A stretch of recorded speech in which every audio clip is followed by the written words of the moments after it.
I think it's the same thing that makes most sense practically all of the time, and that is to consistently buy an S&P 500 low-cost index fund.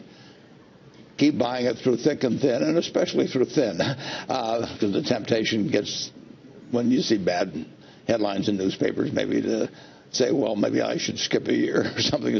Just keep buying it. American business is going to do fine over time.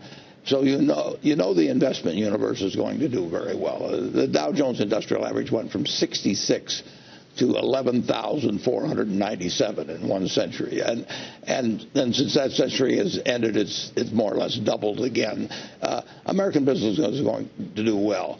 The trick is not to pick the right company; it's to be, because most people aren't equipped to do that, and plenty of times I make mistakes on that. The trick is to essentially buy all the big companies through the S&P 500, and to do it consistently, and to do it in a very, very low-cost way, because costs really matter in investments.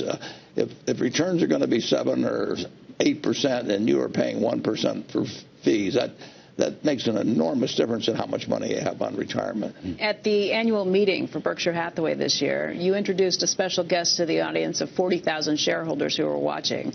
It was Jack Bogle. Why did you want to recognize Jack Bogle? I think Jack Bogle has done more for American investors than any other person connected with Wall Street or the investment process, because he, with a number of other people, he came up with the idea of the index fund. He wasn't the sole thinker behind it, but he was the guy that implemented it and crusaded for it. But now there's trillions of dollars in low-cost index funds.